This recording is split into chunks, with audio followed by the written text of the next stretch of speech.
Hello, Tryggvi. Welcome to our webinar. Thank you very much for accepting this invitation. And I'd like you to answer some questions. First of all, which key points do you think that teachers should need to pay attention to when applying the method of gamification, of course?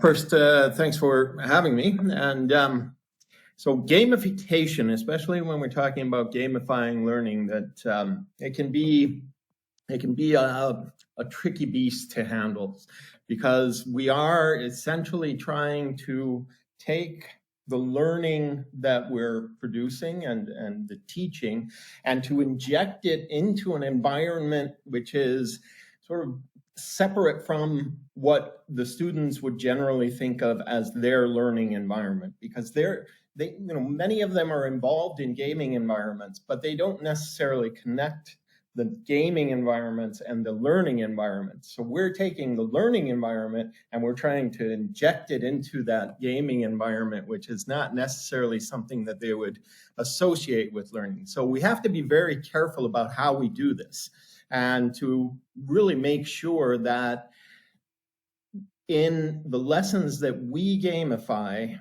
that we are always keeping the learning processes and the learning outcomes that we're aiming for at the forefront of the game. And so we get into the realm of what has been called in educational sciences metacognition. That is, that the students are aware of their own learning. And when they're off playing their video games and this sort of thing, that they're probably learning a lot of stuff, but they're not necessarily aware of the learning that occurs. When we're gamifying learning, that metacognition, making sure that students are aware of their learning, that has to come to the forefront. And so when we're sort of working on how we're going to design the games that we're combining with our teaching, that we have to think about how do we do that? How do we keep that metacognitive aspect at the forefront?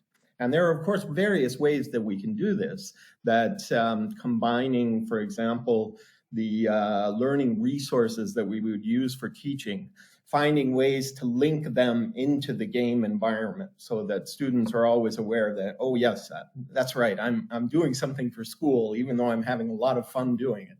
And so that's really one of the essential things that we have to be aware of, but also is that we are always clear of what our anticipated learning outcomes are, or competencies, however we define those, and that the game is very much structured around those anticipated learning outcomes, and that we have ways to sort of assess when the students are achieving those outcomes.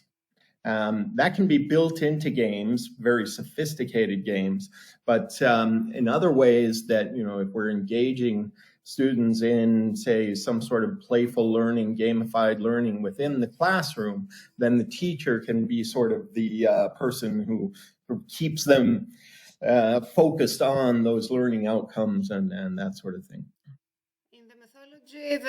Methodology, the learning outcomes are the first step. I always say that's where you want to start. You want to start with a very clear outline of what the learning outcomes are, what the intended learning outcomes are. And everything you do in terms of designing your game, it should be relatable to specific learning outcomes. And that's sort of how the teacher who is designing the lesson, that's how they keep their minds focused on what the actual point of all of this is. So.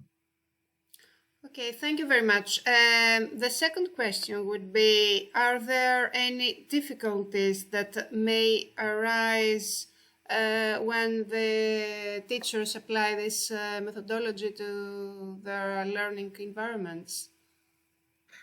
Well, there certainly are, because, obviously, like I said, you're essentially taking learning and injecting it into an environment that the students may not necessarily always associate with learning. And so one of the most, I would say, one of the most common distractions that can occur is when the game takes over the learning. And because generally and it's really a sort of critical element of any good game is that there is some sort of progression, there is some sort of competition, right? And so the students are competing either among themselves or with something else. And the thing that we have to be careful of is that competitive spirit doesn't overtake the learning. And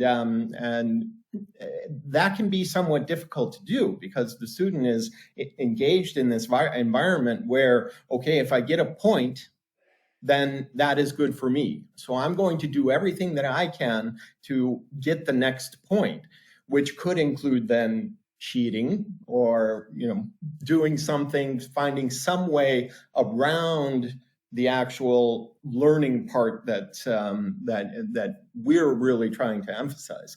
So we have to find ways to ensure that we're emphasizing those learning aspects of the game, and to make sure that the competition doesn't get in the way and doesn't promote some sort of sidestepping or cheating, we can call it.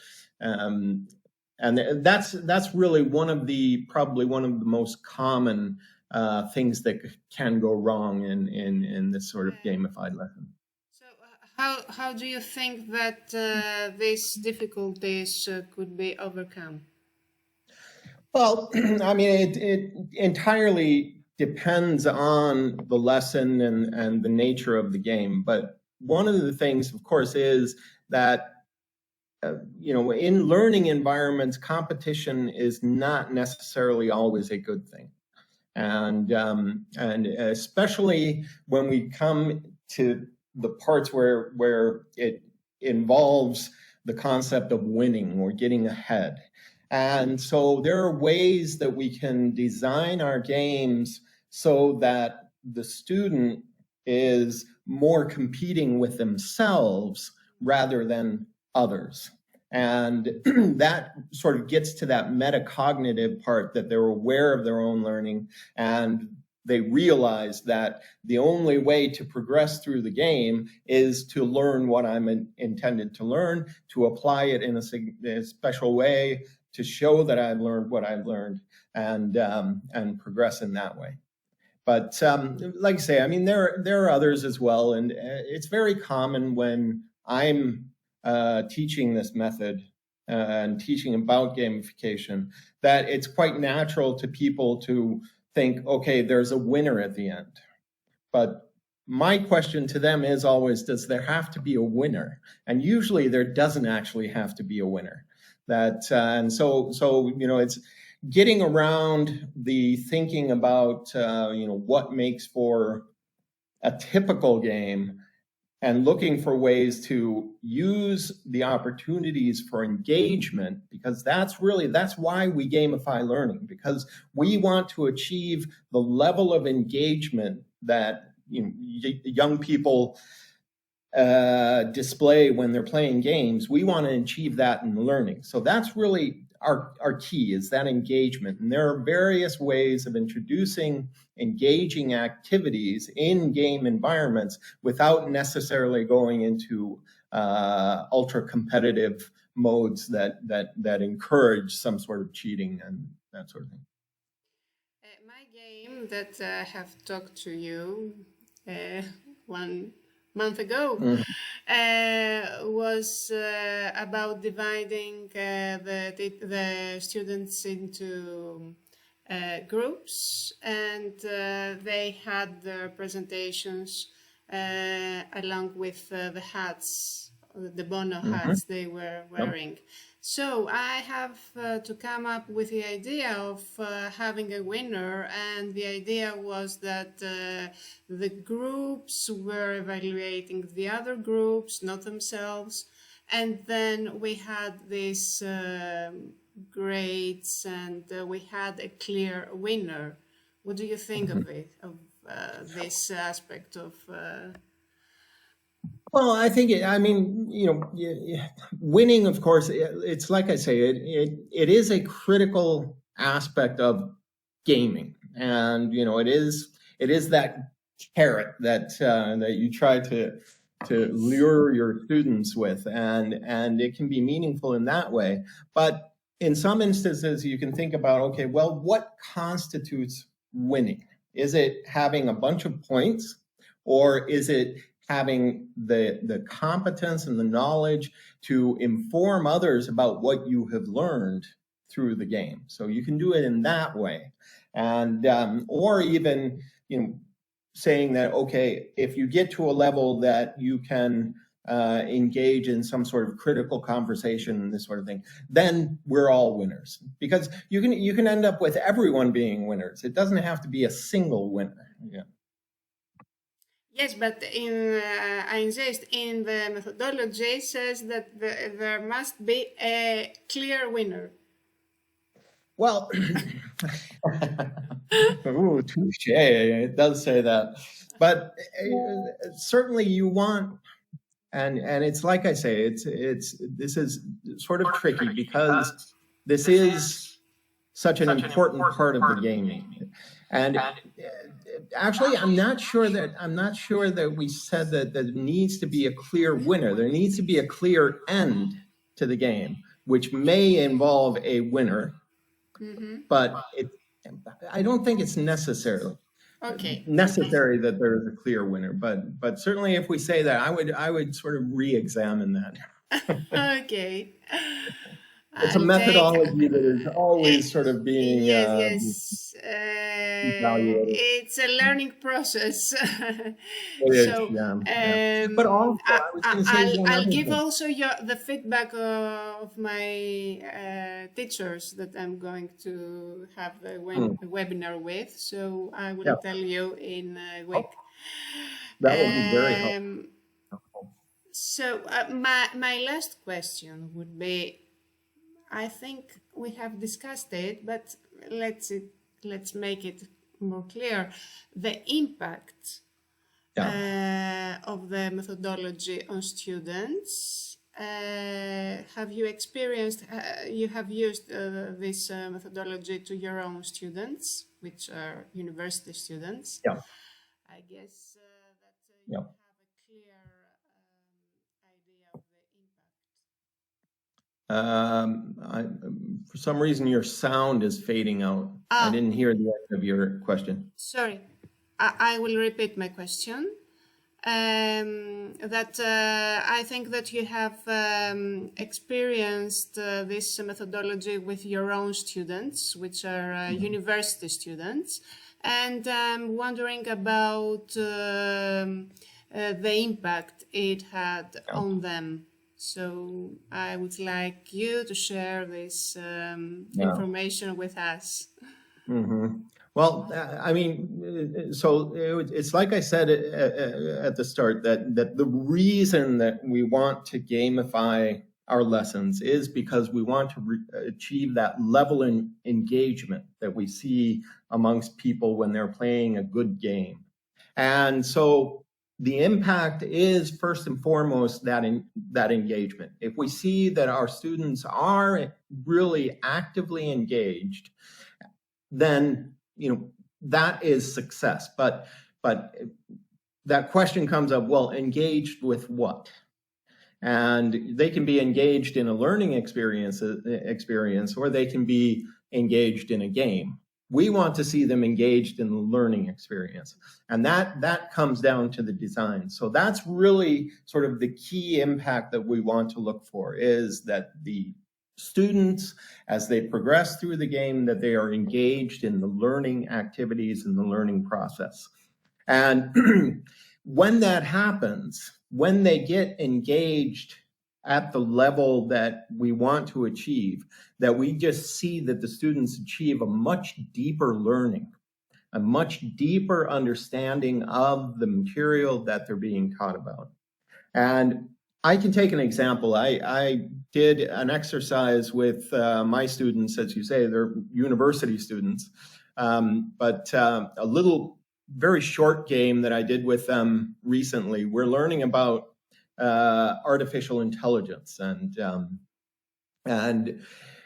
I wanted them to understand how artificial intelligence works. And it's a very difficult thing to explain to people who don't have the technological background that others would, to understand sort of the technical aspects of it. So what I did was I came up with a role-playing game where I remember. Yeah, there were when four. we done the workshop with Drama Education. Yes. Tell us. Yeah. I talked about it there, and so they did a role-playing game where there were four in each group, and they each played a part of the essential components that make up artificial intelligence today. And what they had to do, their goal was to come up with a sentence that provided an adequate answer to a specific question. And all of the groups got the same question. And then I let them decide at the end. They voted on what was the best sentence. And so the concept of winning, the concept of winning wasn't built into the game, nor was it an assessment that I did, but rather it was everyone who was playing the game chose the best outcome.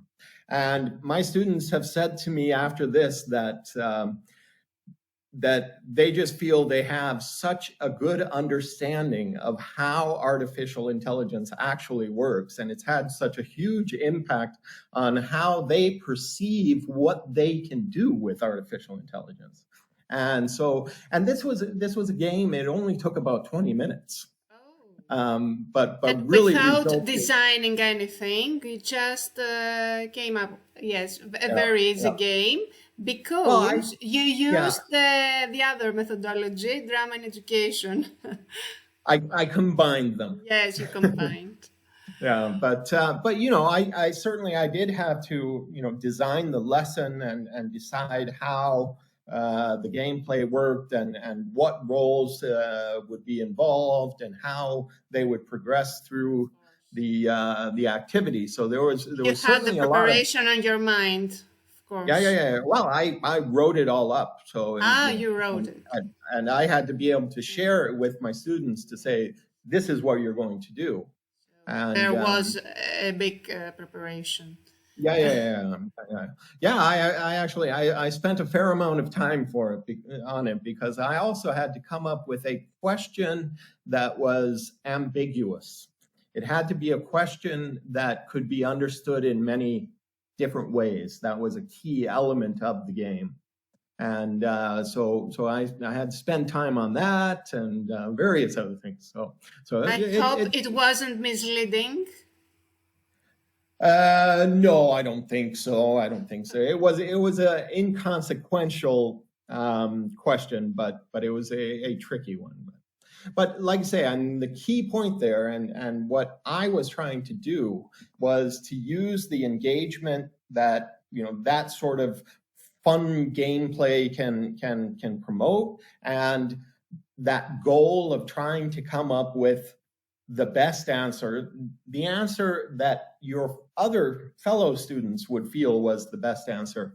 And the outcome was, it was better than I had anticipated, that their deep understanding of how artificial intelligence works is much greater now than before that 20-minute game.